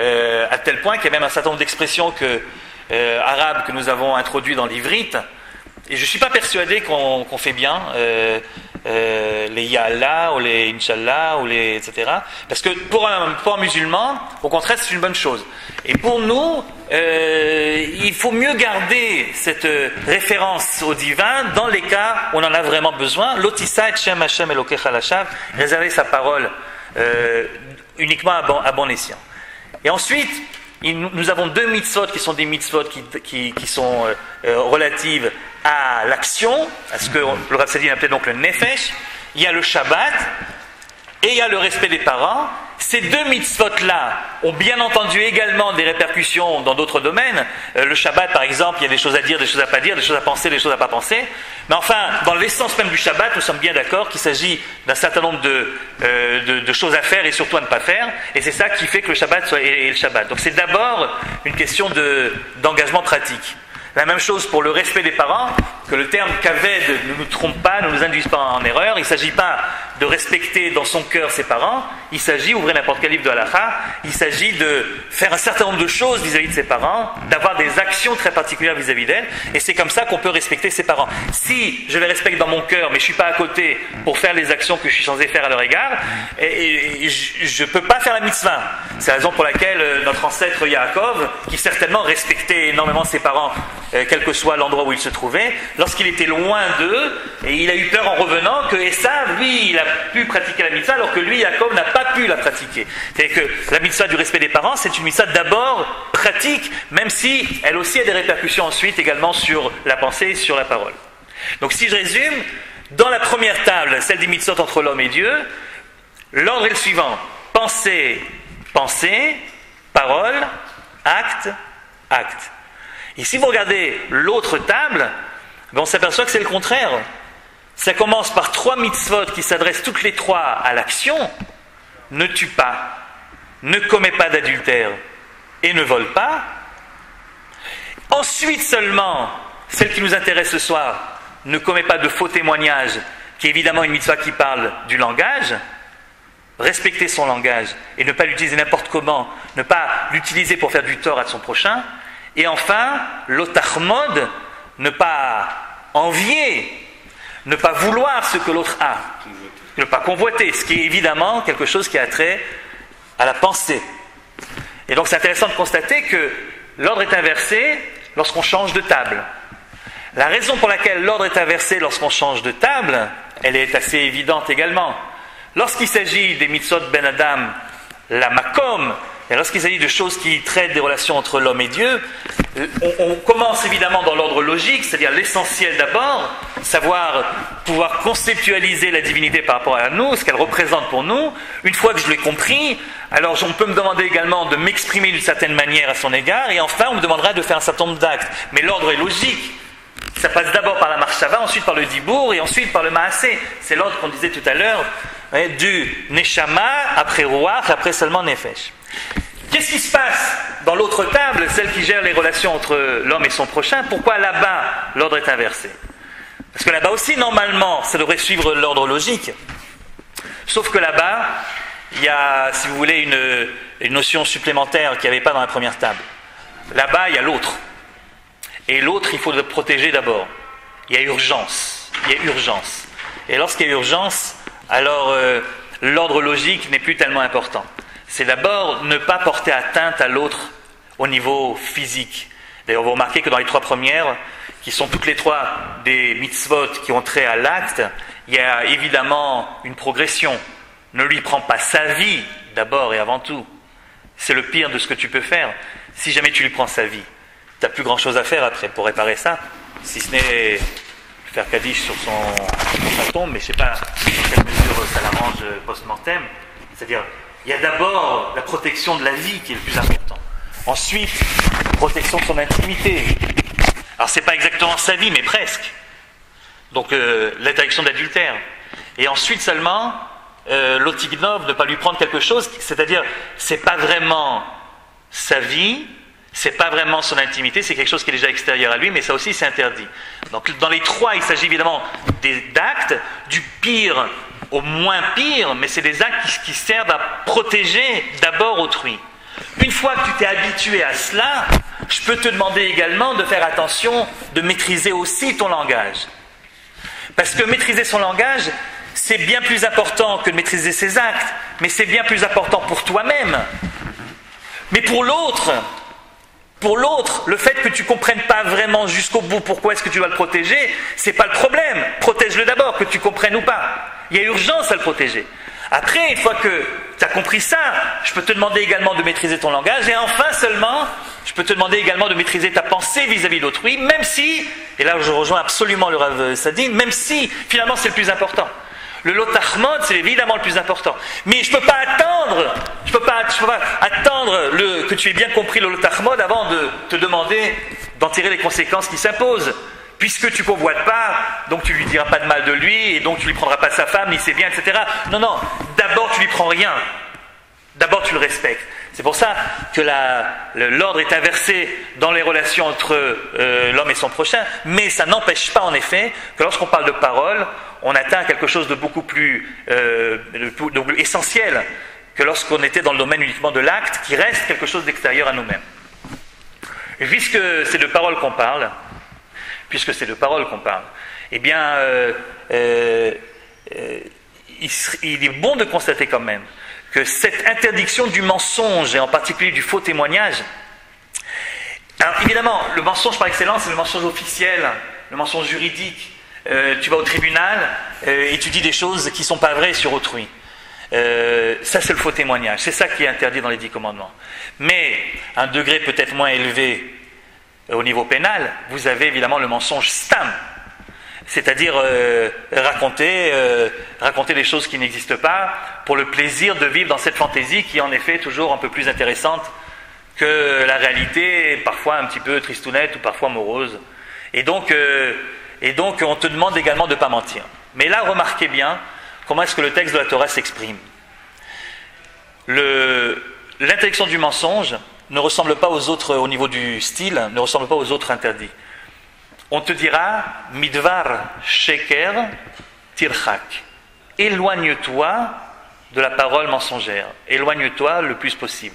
Il est vrai qu'il y a un autre passouk dans Kedoshim qui dira lote shakro, mais ce passouk-là dans Kedoshim, si vous regardez le contexte, c'est précisément le sheker qui amène au faux témoignage. Et on parle ici d'une parole mensongère qui est utilisée juridiquement contre quelqu'un d'autre, et là il faut être très précis, il ne faut pas mentir du tout. Mais dans la vie de tous les jours, lorsqu'on dit ne mens pas, au lieu de dire de manière très claire et très nette ne mens pas, on te dira éloigne-toi du mensonge. Midvar sheker tirchak, éloigne-toi du mensonge. Et il me semble, on peut interpréter ça de plusieurs manières, mais il me semble qu'il y a ici une certaine reconnaissance de la Torah, de l'incapacité que nous avons réellement à vivre uniquement dans un monde de vérité. Et il est bon de le dire aussi, même si nous sommes là pour parler de l'authenticité de la vérité et que c'est un débat qui se fait évidemment contre le mensonge, la parole mensongère, mais il est quand même juste et honnête de reconnaître, puisqu'on est dans la parole vraie, que le mensonge ne peut pas être complètement absent de notre vie d'être humain. C'est quasiment une impossibilité. Nous sommes obligés de mentir, par définition de l'être humain. L'être humain est obligé de mentir. Quelquefois, comme vous le savez, c'est même une mitzvah. Ou en tout cas, il y a plusieurs degrés, il y a des fois où c'est toléré et des fois où c'est même obligatoire. Il y a des choses qui sont plus importantes que la vérité. Dans quel cas la halakha nous dit qu'on a le droit de mentir, vous le savez? Pardon? D'abord, médicalement. Quand tu dis médicalement, tu veux dire quoi? Le secret médical, c'est-à-dire est-ce que le médecin est obligé de dire à son patient ce qu'il a vraiment?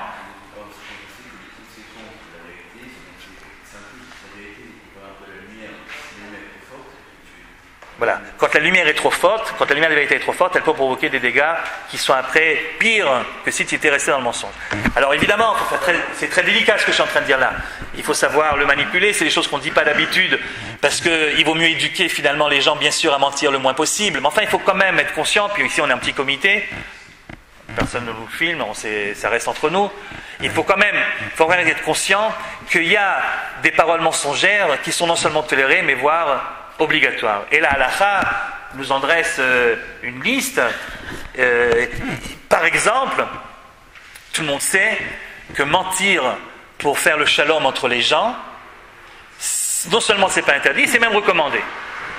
Et vous savez tous ce qu'on dit de Aaron à Cohen, qui était un homme qui poursuivait littéralement la paix, les relations humaines sympathiques entre les gens, et pour cela, il ne lésinait pas à raconter des mensonges. Alors, ce qu'on se rend compte d'habitude sur Aaron, c'est que quand il y avait deux personnes qui s'étaient disputées, il les courait vers le premier et il lui disait, tu sais que l'autre, je lui en ai parlé, il est bouleversé de ce qu'il t'a fait, il prend les torts sur lui, il regrette infiniment, mais il n'ose pas te le dire.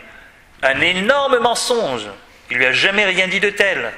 Ensuite, il allait voir le deuxième, il lui disait la même chose. Évidemment, lorsqu'ils se rencontraient, ils tombaient dans les bras l'un de l'autre. Mais ce n'est pas présenté comme quelque chose de négatif, c'est présenté comme au contraire quelque chose de très positif. Il y a donc, pour faire le shalom entre les gens, et notamment le shalom dans le couple, le shalom bayit, il y a donc un certain nombre de choses qu'on a le droit de cacher. C'est la première raison qui autorise le mensonge, pour laquelle, si vous voulez, le mensonge est autorisé. Mais vous en avez d'autres. Il y a un texte, je le lirai, je le traduirai, et puis je passerai de nouveau la parole au Rav Sadin. Il y a un texte de la Gemara qui se trouve dans Sanhedrin et qui dit la chose suivante. Amar Rava. Mirei shava amina leika kushta be'alma. Rava dit, au début, je croyais que la vérité n'était pas de ce monde. Amar le haou merabanan ve'rav tvut shme ve'amre le rav taviu me shme. Jusqu'au moment où j'ai rencontré quelqu'un, on ne sait plus très bien comment il s'appelle, Diyavi havele kol chalel be'alma, la have meshane bidibure, qui prétendait que même si on lui donnait tout l'or du monde, jamais il ne mentirait. Donc un bonhomme qui se présente comme l'homme qui ne ment jamais. Or, voilà ce qui est arrivé à ce brave homme. Zimna Chada, un jour, il arrive dans une ville, et la ville s'appelle Vérité. Le nom de la ville c'est Vérité. Il dit, tiens, ça m'intéresse. Je vais rentrer voir de quoi il s'agit. Il rentre dans cette ville Vérité, il s'aperçoit que les gens ne mentaient jamais. Une ville où les gens ne mentent jamais. Il dit, c'est formidable, je vais m'installer ici. Et puis on constate qu'il y a un deuxième phénomène dans cette ville particulière, c'est que personne ne meurt avant l'âge. Les gens vivent vieux. Personne ne meurt jeune. Ils pensent que c'est une conséquence du fait qu'ils disent tous la vérité. Décidément, ça lui convient. Donc il s'arrête dans cette ville, et puis il s'installe, et il épouse une fille de là-bas. Et puis, après avoir épousé la fille, il a 2 enfants d'elle. Et un jour, Yom Achad, un jour, voilà ce qui arrive. La voisine frappe à la porte. La voisine frappe à la porte, elle veut parler à madame. Seulement madame, figurez-vous, elle était sous la douche. Elle se faisait belle. Et figurez-vous qu'à l'époque, ça ne se faisait pas de dire ma femme est sous la douche. D'abord, il y avait des douches. Bon, c'est écrit ici qu'elle faisait les cheveux. Mais en tout cas, ça ne se faisait pas de dire ma femme est sous la douche. Comment qu'on est devenu aujourd'hui? Bichlal, tu dis ce que tu as envie, ça passe très bien. À l'époque, on n'osait pas dire ma femme est sous la douche. Alors, qu'est-ce qu'il a dit? Il a dit elle n'est pas là. Le jour même, ses 2 enfants sont morts. Grande réunion du Grand Conseil à Sefat Traverim. On appelle le bonhomme, raconte-nous ce qui s'est passé, et le type dit voilà ce qui s'est passé. Et pour le coup, il dit la vérité. Et alors, le conseil de la ville qui s'appelle Vérité dit la chose suivante. Amroule Maïhi, Amarlehu Achiava Maase, Amroule Bematut Aminach. S'il te plaît, Bevakasha Mincha. Pouk Meatrin, sors de chez nous, quitte la ville. Vela Tigri Behu Mutna Behanachinche. Et surtout, n'amène pas la mort sur ces gens-là. Un texte très curieux d'une ville très bizarre où les gens ne disent que la vérité. Le Maharal de Prague explique qu'il a recherché dans toute l'Atlas, avec l'humour du Maharal de Prague, il a recherché sur toute l'Atlas, il n'a trouvé aucune ville qui s'appelle Vérité. Et que d'après lui, cette histoire est un machal. Cette histoire est une image. Et qu'est-ce que cette image signifie? Que la ville où tout le monde dit la vérité uniquement n'existe pas. Et l'homme qui dit la vérité, tout le temps la vérité, rien que la vérité, n'existe pas non plus. Mais ce qui est très intéressant dans cette affaire-là, c'est que la raison pour laquelle il a menti, ce n'est pas la raison habituellement évoquée pour tolérer le mensonge. Ce n'est pas pour faire la paix entre les gens, c'est pour respecter la tsniout, la pudeur. Ça ne se fait pas de dire « ma femme est sous la douche ». Je préfère dire « elle n'est pas là ». C'est un mensonge. Mais ce mensonge-là est un mensonge qui a été fait pour respecter l'intimité. Parce que, finalement, c'est quoi la tsniout? La tsniout, ce n'est pas seulement une question de longueur, de centimètres, de vêtements et de tissus. C'est aussi, mais pas seulement. La tsniout, c'est également cette idée que chacun d'entre nous, homme comme femme d'ailleurs, chacun d'entre nous a un petit territoire privé bien à nous, un petit shetach prati, bien à nous, que nous voulons et que nous devons protéger, et que nous laissons personne voir ce qui se passe à l'intérieur. Et même dans les relations entre l'homme et sa femme, il n'y a certainement pas deux personnes qui se connaissent davantage dans le monde que l'homme et sa femme. Malgré tout, malheur au couple, où tout est transparent, où je sais tout d'elle et elle sait tout de moi. Il faut toujours garder un petit jardin secret qui seul permet finalement à l'autre de continuer les recherches. À plus forte raison quand il s'agit de quelqu'un d'étranger. Et ce petit jardin secret, ce petit shetar prati, si je veux vraiment le protéger des regards de l'autre ou du discours de l'autre, je suis bien obligé de le rendre opaque, de le dissimuler parfois. Or, toute dissimulation est une forme finalement de mensonge. C'est sans doute ce fameux midrash que vous connaissez sur la raison pour laquelle on montre les ongles le soir, le Motsei Shabbat. Vous savez, on montre les ongles à la lumière de la Havdalah, le Motsei Shabbat. Et la raison, une des raisons en tout cas invoquée, c'est que l'homme, avant la faute, était vêtu non pas de or avec un aïn, non pas de peau, mais de or avec un aleph, c'est-à-dire de vêtements de lumière transparents. Avant la faute, nous étions transparents l'un pour l'autre. Ce que je pensais, je disais, ce que je disais, je faisais, et puis j'étais complètement transparent au regard de l'autre. Et puis la faute a eu lieu, et la conséquence de la faute, c'est qu'on est devenu opaque l'un pour l'autre. C'est qu'on vit maintenant dans un monde où je suis obligé, la faute, si vous relisez l'histoire du 3e chapitre de Bereshit, vous voyez que la faute a eu comme première conséquence le fait qu'il y a des choses que je dois cacher, une certaine honte, une gêne, et tout d'un coup, on n'est plus aussi transparent que ce qu'on était. Nous vivons dans un monde où on est malgré tout opaque l'un pour l'autre. Et donc, il y a des limites à la transparence, il y a des limites à la vérité. Et ne serait-ce que pour préserver... Donc la raison, je reviens avec l'histoire des ongles. Donc l'ongle que nous avons au bout des doigts serait le dernier vestige de ce vêtement de transparence que nous avions à l'époque du monde idéal, du monde avant la faute. Et en le regardant à la fin du Shabbat, le Shabbat représentant une partie du monde futur, du monde à venir, en regardant finalement avec nostalgie l'ongle à la lumière, eh bien, on est en train de se dire voilà ce qu'on a perdu, voilà ce qu'on aimerait bien retrouver au bout d'un moment. Mais pour l'instant, en tout cas, dans le monde dans lequel on vit, c'est pas le monde de lumière, c'est pas le monde de l'ongle transparent, c'est le monde du or avec un aïn, c'est le monde de la peau qui est opaque, etc. Et ne serait-ce que pour protéger cela, on est obligé parfois de mentir. Alors, j'ai tenu à ce que, dans cette soirée, on parle évidemment d'abord de l'incroyable gravité du faux témoignage, de remettre quand même les choses en place en ce qui concerne le bon usage de la parole. C'est vrai que nous devons tendre vers une vérité, vers une authenticité, mais c'est vrai aussi que le monde étant ce qu'il est, ne serait-ce que pour préserver l'intimité de chacun d'entre nous, ne serait-ce que pour préserver le shalom entre les gens, on est parfois obligé de déguiser un petit peu la réalité. Il y a d'autres exemples également que donne la Gemara et qui permettent ce genre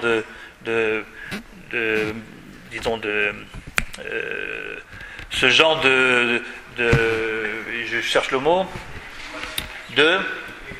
non, c'est pas ça que je voulais dire, de liberté que l'on prend sur l'impératif de la vérité. Ouais.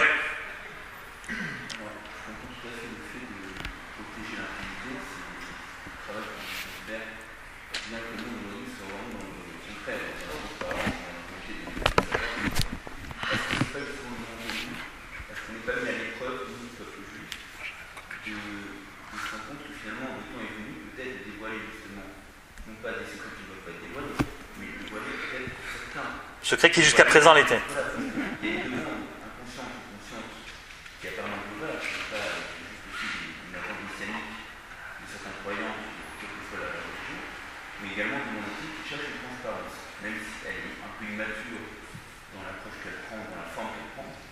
Est-ce qu'aujourd'hui on n'est pas en droit de se poser la question, est-ce que c'est le moment, du moins est-ce qu'il y a un processus, et dans ce cas, à quel niveau de ce processus du discours, pour dévoiler un peu plus de lumière, parce que de toute façon, la Géoula, la libération, c'est souvent l'opération de la lumière de revenir à cet état originel avant. Est-ce qu'on n'y est pas un peu? On n'entend pas parce que le micro n'a pas, mais on va résumer la question. On va résumer la question. Le micro fait en sorte qu'on... oui, de toute façon, bien sûr. Mais c'est pour le... Ouais. Donc la question était, dans la mesure où on voudrait tendre vers le monde tel qu'il était et le retrouver, est-ce que le monde ne serait pas venu de répondre à cette exigence contemporaine de la transparence, même si on peut comprendre évidemment les réserves qu'on vient de dire, mais est-ce que malgré tout, et alors dans cette mesure-là, quel genre de secret peut-on dévoiler, ou est-ce qu'on en est exactement dans cette volonté d'être un peu plus transparent? Mais là je vais laisser le Rav Sadin parce que c'est plus son domaine. Oui, je ne vais pas répondre à la question tout de suite, peut-être on répondra aux questions à la fin pendant 5 minutes. Juste là, je voudrais rebondir sur ce qu'a dit Rav Kling. Alors, j'hésiterai pas parce qu'on avait dit que c'était un débat. On est d'accord sur toute la ligne, c'est pas un débat, mais là-bas au Hachem, il y a quelque chose. Là, quelque chose là-bas au Hachem, ça va sauver le chef du débat de ce soir. Moi, je pense que en vérité, on n'a jamais le droit de mentir. Jamais.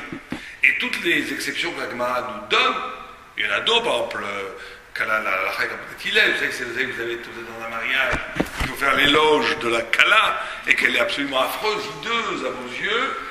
Shama il dit on doit dire des choses pas qu'elle est hideuse, on doit dire elle a un joli nez, si c'est la seule chose que vous trouvez jolie, vous n'avez pas le droit de dire, de rajouter quoi que ce soit.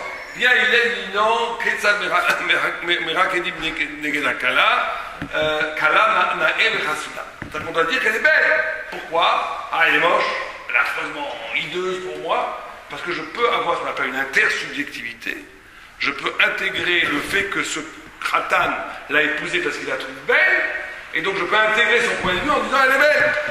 Et donc, c'est pour ça qu'il a écrit Lot et Shaker, il a écrit Bidvar Shaker Tichak, parce qu'en réalité, la relation à l'autre est constitutive de la vérité, autant que l'énoncé véridique ou fallacieux que j'exprime.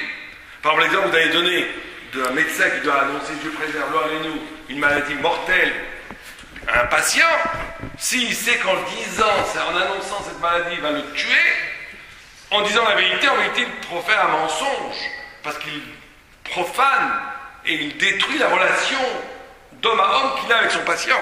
Et donc il est plus véridique de dire, c'est une autre, en faisant ce que je veux dire, en réalité, je pense qu'on est d'accord, c'est ce qui est appelé, effectivement, la halakha permet des fois de ne pas restituer l'exactitude des faits qui sont passés pour des considérations de shalom, ou de pikuar nefesh, ou de santé, ou de shlom bayit, etc. Mais c'est pas qu'on donne une permission au mensonge à ce moment-là, c'est qu'on instaure une relation avec l'autre véridique, dont la vérité relationnelle est plus puissante que la vérité de l'énoncé. Et donc c'est une autre forme de vérité, on va dire. Et on fera peut-être des questions en 5 minutes. Moi j'en ai pour 5 minutes et après je vais conclure, je donnerai la conclusion parce que j'ai commencé à Afrique et après on prendra 5 minutes pour poser des questions. Donc, je voudrais finir sur un dernier aspect du témoignage et du faux témoignage. Vous savez qu'il y a quelque chose de tout très très singulier dans la loi juive qu'il s'appelle Vasitem Lahem, Vasitem Lo Kacher Zamam. Edim Zomemi. C'est-à-dire que si des témoins font un faux témoignage, et que 2 autres témoins viennent et disent vous n'avez pas pu témoigner que Rouven a tué Shimon à Yafo hier à 2h d'après-midi, puisqu'hier à 2h d'après-midi vous étiez avec nous à Jérusalem, à la même heure. Donc ils sont pris en flagrant délit de faux témoignage. À ce moment-là, la loi elle est quoi? Elle est variable. On va leur donner exactement ce qu'ils ont voulu faire à l'autre. Ils ont voulu lui donner 39 coups de bâton, ils vont recevoir 39 coups de bâton. Ils ont voulu le faire payer l'argent, ils paieront l'argent. Ils ont voulu le tuer, on va les tuer. Vasitem Lo Kacher Zamam. Bon, il y a des lois, du moment que le décret qu'ils ont été capturés au moment où le décret a été énoncé, avant qu'il ait été appliqué. Il y a toutes sortes d'halachot, mais en tout cas, le principe est là. Et le Maharal de Prague explique, chose extraordinaire. Il dit que c'est la notion de Mida Kedegen Mida. C'est la notion de témoigner. Ma parole est toujours un boomerang. Ce que j'exprime, la façon dont je témoigne de l'existence, la façon dont j'ai une relation au monde par la parole, il faut savoir, en d'autres termes, que la parole façonne le monde dans lequel je vis. Quelqu'un qui parle positivement du monde, il va générer une vie positive autour de lui. Quelqu'un qui témoigne de façon heureuse, de façon positive autour de lui, il va créer autour de lui des dynamiques positives qui vont revenir vers lui. Kacher Zamam. Quand quelqu'un est toujours critique, toujours étroit, toujours à témoigner de la faiblesse qu'il y a chez l'autre, qui n'est pas d'âne et kafsrout, qui voit le problème qu'il y a chez les autres, et qui ne voit pas la grandeur du peuple d'Israël, la beauté du peuple juif, et de la beauté des gens qui nous entourent. Il témoigne positivement. Le positif lui revient. S'il témoigne négativement, le négatif lui revient. C'est comme ça. Mida keneged mida. J'avais un Rav, un des Rav, Zimmerman, un immense David Raham, qui disait que la mida la plus effective qu'il avait vue dans sa vie, c'était cette mida keneged mida. Mesure pour mesure. La façon dont tu es, la vie agit par rapport à toi. Et dans le témoignage, c'est la mesure même de la punition du faux témoignage, c'est de te remettre dans la figure, en quelque sorte, ce que tu as voulu faire. Et là, il y a une chose, et je finirai avec ça, je conclurai avec ça pour ce soir, et je laisserai après Raftim conclure le débat. Vous savez qu'il y a un Rambam fascinant dans Moreh Nevuchim qui dit, une grande discussion phénoménale philosophiquement parlant, entre Maïmonide et Narmanide. À savoir, est-ce que Dieu agit partout? Est-ce que l'omnipotence, on dit en français, de Dieu est absolue? Par exemple, si je prends ce stylo et que je le jette en l'air, il va retomber. Vous êtes d'accord? Bon. Est-ce que ce mouvement de chute du stylo est fait par Dieu? Ou pas? Ou c'est la gravitation universelle? Alors, Nahmanide dit, tout est fait par Dieu. Mais Kol mi shema'amin betorat, Kol mi shema'amin bateva, en lo chelek betorat Moshe. Tout celui qui croit en la nature n'a pas de part dans la Torah de Moïse. Au point où dit le Nahmanide que des milliards de battements de papillons et d'oiseaux et de poissons dans l'eau, tout est insufflé par la volonté de Dieu. Il n'y a pas de nature. La nature est une illusion pour le Nahmanide. Vient Maïmonide, il dit qu'il faut laisser tranquille le bon Dieu avec les papillons. Et avec les stylos qui tombent. Dieu a créé des lois, elles marchent toutes seules. Et bien sûr que Dieu a fait l'énergie qui permet aux lois de créer, mais pas du tout. Il n'y a pas de Hashgacha à ce niveau-là. Tout le monde est tombé dessus sur le Rambam. Le Gaon de Vilna dit quand il passe à Rambam, philosophie yévanite, on l'a accusé de déviant, d'être avoir été influencé par Aristote, etc. Mais le Rambam, c'est le Rambam. En vérité, qu'est-ce qu'il veut dire? C'est très simple. Il veut dire la chose suivante, que là, au niveau là, il dit une phrase terrifiante dans le Moreh Nevuchim.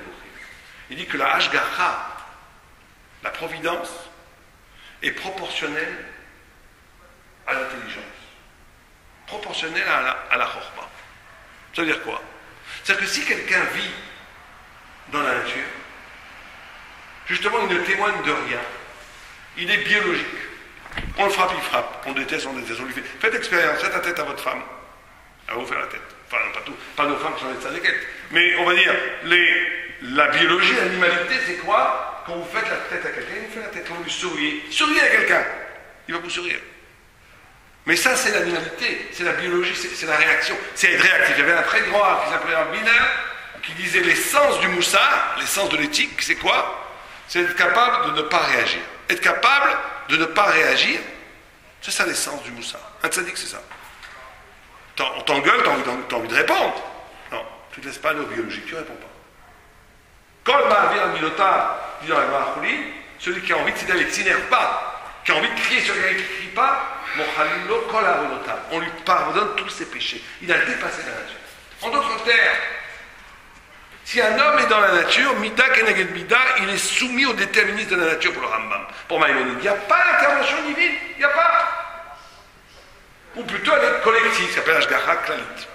Il y a une intervention divine dans les lois de la nature. Mais il ne s'occupe pas personnellement de toi. Quand quelqu'un est capable de faire un acte qui n'est pas lié à ses intérêts biologiques, quand quelqu'un est capable de faire un acte qui est purement un pur témoignage de la vérité, je le fais parce que c'est bien de le faire, parce que Dieu veut que je le fasse. Imaginez quelqu'un qui est fatigué, qui rentre chez lui, qui a envie de justement prendre une bonne douche, prendre un thé, qui a envie de se reposer, tout à coup, au meilleur moment où il va aller écouter un peu de musique pour aller dormir, on frappe à la porte. Il ouvre la porte, c'est le voisin qui est un embêtant, je ne vais pas dire de gros mots, qui raconte toujours, mais qui a besoin de moi. Mais il n'a rien apporté, il ne peut m'apporter que des ennuis, ce bonhomme. Rien. Et il y a une petite voix en moi qui dit va des rétrosatanations. La nature me dit ça va-t'en. Monsieur, revenez demain, je ne peux pas, je suis trop fatigué. Vous avez le droit, mais là vous êtes dans la nature. Il ne faut pas attendre de miracle. Mais si à un moment on dit c'est un juif, c'est un noble, il a besoin d'aide, j'ouvre la porte contre mon intérêt. Et je l'assois et je l'écoute. 1 minute, 2 minutes, 10 minutes, un quart d'heure, je lui sers un thé. Je fais quelque chose juste parce que je témoigne que c'est pas moi le centre. Le centre, c'est la volonté de Dieu et Dieu veut que je fasse ça. Celui qui fait ça, il sort de la nature. Dieu le prend comme un élément singulier. Et là, cette personne-là, tout peut lui arriver. Le miracle est possible. Il est sorti du déterminisme. À ce moment-là, Dieu intervient en privé chez lui. Il est un homme. La tête de la Hashgacha est proportionnelle à la Chorma, à la capacité de s'arracher de la nature. Et témoigner avant tout, c'est ça. Quand quelqu'un est biologique, quand quelqu'un n'est que réactif, quand quelqu'un n'est que tout le temps donnant, intérêt, politique, tout ce que vous voulez, tout ça ne va pas très loin. À un moment donné, c'est la nature, c'est la grande horlogerie de l'univers qui marche tout seul, et nous on y participe plus ou moins, ça n'a aucun intérêt. À long terme, ça n'a aucun intérêt. En dernière instance, ça ne mène nulle part. Quand quelqu'un est capable de couper avec ça, de dire attention, tout ça c'est très beau, la nature là-bas, la réalité, mais la réalité n'est qu'une façade d'une volonté spirituelle de Dieu. Et moi je m'approche à cette volonté. Ce que Dieu veut que je fasse, je vais le faire. Malgré toutes les forces naturelles qui me poussent à faire le contraire. Là je témoigne d'une réalité divine, au-delà de la matière, qui fait que je suis le témoin de Dieu. Et à ce moment-là, toutes les brachot, tous les miracles, toutes les réformes, toutes les ouvertures d'un bouleversement magnifique de la vie sont possibles. Et donc, ça sera ma conclusion. Il faut chacun à son niveau, bien sûr que c'est très difficile, essayer de s'engager dans cette voie. Dans la voie où mon existence n'est pas une pâle réaction et d'être toujours réactif, toujours être à la queue de ce qui se passe autour de moi, le travail, la famille, les exigences, l'argent. On court après le fait d'obéir, de réagir, d'obéir aux exigences des forces qui m'entourent autour de moi, qui fait que je ne vis pas vraiment, je ne témoigne plus de rien, je suis un des éléments dans l'économie générale de la grande mécanique qui marche tout seul, donc je ne témoigne de rien. Il faut trouver des moments bénis, où en vérité je suis capable d'être un être singulier, qui dans ma pure liberté de conscience, casse avec cette logique de nature, pour témoigner de l'absolue vérité divine, et là je dis, c'est vrai que ça n'a aucun sens, par rapport à mes intérêts, par rapport à ma logique des intérêts, mais je le fais parce que c'est bien et je témoigne par là que En Od Milvado, c'est Dieu qui est le maître, qui est le grand patron, pas moi. Tu fais ça, tu deviens un ange, tu deviens un témoin de Dieu, tu deviens celui que toute la bracha vient sur lui. Et donc il faut chacun à son niveau espérer et essayer de s'engager dans cette voie pour être des témoins de l'Éternel, et que ça amène une bracha sur nous et sur tout un Israël, amène Kiryat. Et donc je laisse la parole pour conclure à mon cher ami Rav Kling. Les questions, après, on prendra entre 5 minutes pour les questions. Moi, je la trouve tellement bien, votre conclusion, que je ne pense pas que je vais rajouter quelque chose. Ce serait dommage de tout gâcher. Peut-être juste rebondir sur le Mida Keneged Mida et le recentrer dans l'histoire de la parole. Un cas de Mida Keneged Mida qui concerne la parole qui a été qui n'a pas été utilisée comme elle aurait dû, c'est les Meraglim que vous avez cité, dont vous avez cité l'histoire il y a quelques instants. Les Meraglim, à la fin, donc les explorateurs, quand ils rentrent et qu'ils disent du mal du pays, le texte nous dit qu'ils sont morts. Vous savez, le peuple, à cause des Meraglim, va mourir dans le désert, il va tourner en rond jusqu'à ce que mort s'en suive. Mais les 10 qui ont dit du mal, ceux-là, ils vont mourir tout de suite. Et le texte dit Bemagefa, c'est-à-dire d'une sorte d'épidémie, de maladie, on ne sait pas très bien quoi. Et la Gemara, donc, essaie de comprendre de quelle Magefa s'agissait-il. Et Rabbi Shila dit que voilà ce qui s'est passé. Leur langue s'est allongée et elle est tombée sur leur nombril, et des vers de terre sont sortis de leur langue, sont rentrés dans leur nombril et sont repartis dans la langue. Et donc ils ont fait à mon avis, le Rav Shila, il venait de sortir d'un film d'Hitchcock, vous voyez. Et donc, ouais, c'est ça. Et donc à chaque passage, ils prenaient un petit bis, et puis évidemment ils sont morts comme ça, les gens. Et comment le Rav Shila, il le sait qu'ils sont morts comme ça? Parce qu'il n'était pas lui là-bas, nous non plus. C'est-à-dire que le Rav Shila, il ne veut pas dire que c'est comme ça qu'ils sont morts, il veut dire que c'est comme ça qu'ils auraient dû mourir, et que ça ne l'étonnerait pas s'ils étaient morts comme ça. Parce que c'est bien un Mida Keneged Mida. C'est-à-dire que ce qui nous mange de l'intérieur, finalement, ce sont les propres vers que nous-mêmes fournissons. C'est parce qu'en parlant, sans contrôle de notre langage, nous disons tout et n'importe quoi, on finit par créer les vers qui vont nous ronger de l'intérieur. Et que les problèmes que nous avons avec le monde extérieur ne proviennent pas en fait du monde extérieur, mais provient d'une mauvaise compréhension de ce qui se passe à l'intérieur de nous-mêmes et d'une mauvaise capacité à l'exprimer. Si on ne se connaît pas suffisamment, c'est vrai à l'échelon individuel, mais c'est vrai également, et à plus forte raison à l'échelon collectif, si on ne sait pas qui on est, on ne saura pas non plus l'exprimer comme on doit. Et si on ne sait pas exprimer par la parole ce que l'on est réellement et ce qu'on attend de soi-même, alors il ne faut pas s'étonner si nous fournissons des vers qui finiront par nous dévorer de l'intérieur. C'est un petit peu ça l'histoire de Mida Keneged Mida, et c'est ça qui donne toute son importance à ce Ruach Memalela, à ce roseau, non pas roseau pensant à la mode de Pascal, mais roseau parlant dont on parlait tout à l'heure. L'homme est un roseau parlant, l'homme est quelqu'un qui est capable de maîtriser cet extraordinaire cadeau de la divinité qui est l'usage de la parole. Si on sait l'utiliser, alors on sait se construire et construire le monde. Et si on ne le sait pas, malheureusement, on détruit le monde et on se détruit avec.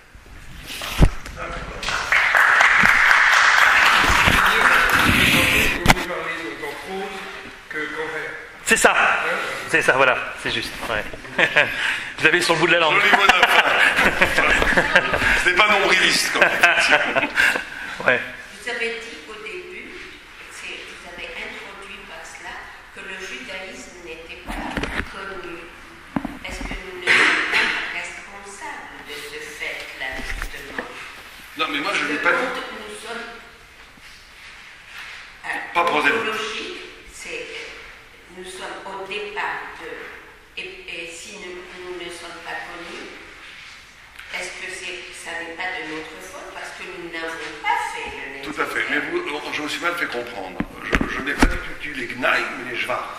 C'est-à-dire que le fait que le judaïsme est la vérité pour nous, absolue, donnée par Dieu, qu'elle ne soit pas une vérité médiatisable et connue de façon comme ça évidente dans la planète entière, c'est très bien. Parce qu'on n'est pas prosélyte de tout. La vérité est valable parce qu'elle est vraie. Elle n'a pas besoin de prouver par le suffrage universel. Maintenant, je sais que le judaïsme est une forme paradoxale très intéressante. C'est en même temps très fermé et très ouvert. N'importe quel goy de la planète, à part quelques peuples qui aujourd'hui ne sont pas identifiables, peuvent venir se convertir demain, ils auront la dignité d'un juif totalement. Ils peuvent se convertir. S'ils sont honnêtes dans leur démarche et qu'ils veulent accepter les mitzvot. Donc n'importe quel.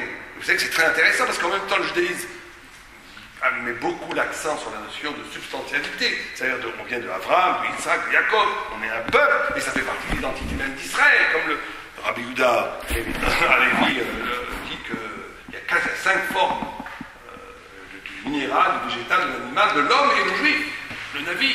Comme si le juif était une humanité différente. Vous savez qu'il y a même une discussion chez les sages, qu'est-ce que c'est une conversion? Est-ce que le monde est une pyramide où le juif est en haut de la pyramide et se convertir c'est de monter en haut de la pyramide? Ou est-ce que le juif, se convertir c'est de passer dans une autre planète? C'est pas la même pyramide. Donc en même temps, c'est ça qui est paradoxal, ça nous demanderait presque à notre débat, à notre réflexion, c'est qu'en même temps être juif c'est fondamentalement lié au peuple, à l'essence presque charnelle du peuple juif. Mais d'un autre côté, c'est ouvert à tout le monde. Parce que justement, la hauteur de vérité d'un jeu est tellement haute qu'elle ne peut pas être partageable de façon banale et facile. On ne peut pas commencer à faire du prosélytisme facile. C'est ça ce que le christianisme a fait. Il a pris le judaïsme, il l'a démocratisé au niveau de l'universel. Mais ça amène une falsification, une perversion de la vérité. D'un autre côté, comme c'est la vérité et que la vérité c'est un modèle, il faut que ça soit ouvert à tous. Mais c'est initiatique. Chacun doit venir et essayer de monter en haut de la pyramide. Mais nous, on n'essaie pas de rendre ça accessible à tout le monde. C'est pas du tout notre projet. C'est pas le projet du judaïsme. L'humanité, justement, faisait un travail très exceptionnel pour faire connaître. C'était immense ce qu'il a fait, son action. Oui, mais il n'y a pas que Manito, Lévinas et d'autres. On fait connaître le judaïsme, c'est très bien. Et c'est très bien. Mais il paraît bien sûr qu'il faut propager les idéaux au sein du peuple d'Israël, et même chez les non-juifs. Mais on n'a pas une attitude prosélyte on n'a pas une attitude à vouloir que le monde entier se convertisse au judaïsme. Chez nous, c'est pas du tout. Le propos, c'est que la vérité doit rester intacte au cœur même du peuple juif dans les Beth Midrash, pour qu'elle puisse en dernière instance influencer et réprimer le monde entier. C'est vrai que le juif travaille à l'actif de l'humanité. Quand je fais une mitzvah, c'est pas que pour moi, pour mon petit olamaba, pour mon petit salut chrétien, c'est quand je fais une mitzvah, je sauve le monde. Et je sauve l'esquimau au pôle Nord et le pygmée en Afrique. C'est vrai, il faut avoir cette notion-là. Mais il ne s'agit pas de vulgariser le judaïsme pour que tout le monde y adhère. On fait une dernière question, peut-être, allez-y.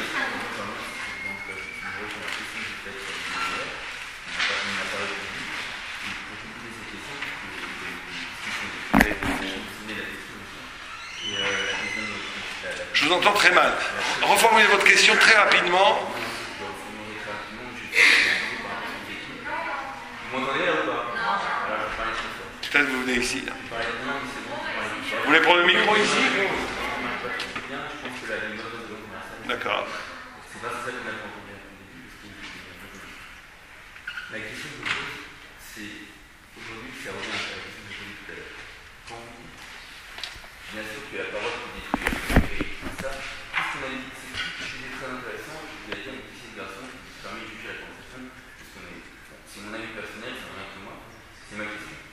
La question que je pose, c'est est-ce qu'on n'est pas venu à un temps où le Vartora peut être un peu plus la chose que le monde? Parce qu'on est beau, d'abord, c'est également chose, également. C'est-à-dire est-ce qu'on ne peut pas rentrer un peu plus dans le vif du sujet? Autrement dit, la parole, certes, on sait que ça peut détruire, on sait très bien que c'est pas bien mentir, mais est-ce que tu peux apprendre, par exemple, tu parles à un malade qui va prendre une mauvaise nouvelle, au lieu de lui mentir, parce que justement il n'est pas capable de recevoir une nouvelle, est-ce qu'on peut l'accompagner à accepter, c'est-à-dire l'aider spirituellement, à comprendre que c'est aussi une bonne nouvelle que se sera malade, parce que c'est-à-dire qu'on peut guérir.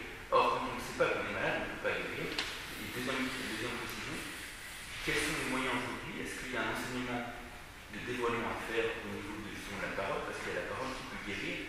Est-ce qu'un Vartora peut être aussi des secrets en public même, ou est-ce que c'est juste une initiation en privé entre un rave et son élève, en Kabbalah ou autre, pour transmettre des vérités spirituelles qui permettent vraiment de guérir? Ou est-ce que c'est du cas par cas, il y a vraiment des... Bien, je résume vos deux questions. Les questions qui ont été posées ici, c'est on a dit comme exemple, mais il faut bien comprendre que c'est à titre d'exemple, que des fois dire la vérité c'est mentir, ou on a appris sa version, c'est qu'on a le droit de mentir pour protéger l'infinité ou protéger la santé de quelqu'un. Bon, moi je l'ai formulé autrement en disant que c'était un autre type de vérité. Et monsieur pose la question, est-ce qu'on ne pourrait pas dire en vérité la vérité, mais la dire de telle façon qu'elle accompagne le malade dans sa compréhension de cette maladie qui pourrait peut-être la surmonter en sachant qu'il est malade et arriver à la guérison. Donc on n'est pas obligé de mentir.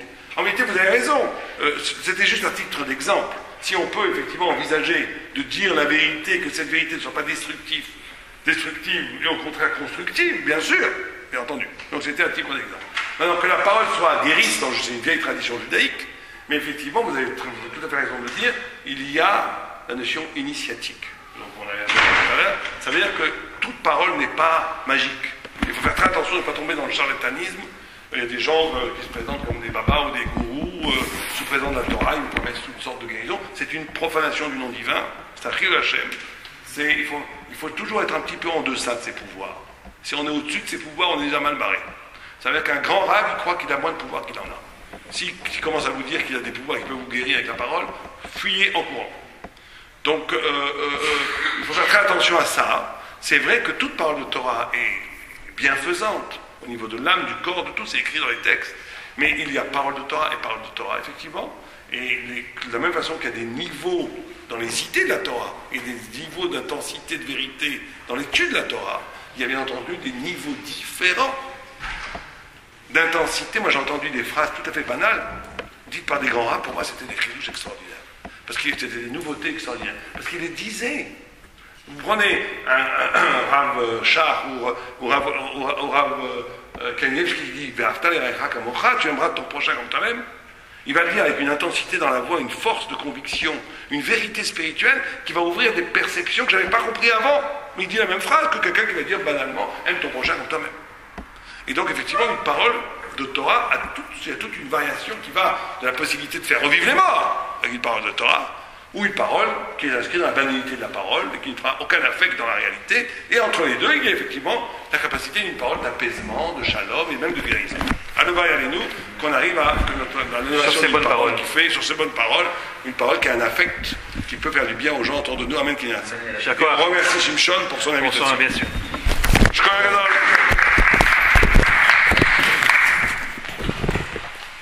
après, vous n'aimez pas les fous. Moi, il m'a dit, je suis vraiment fou. Je viens dans ce cas-là. Eh oui.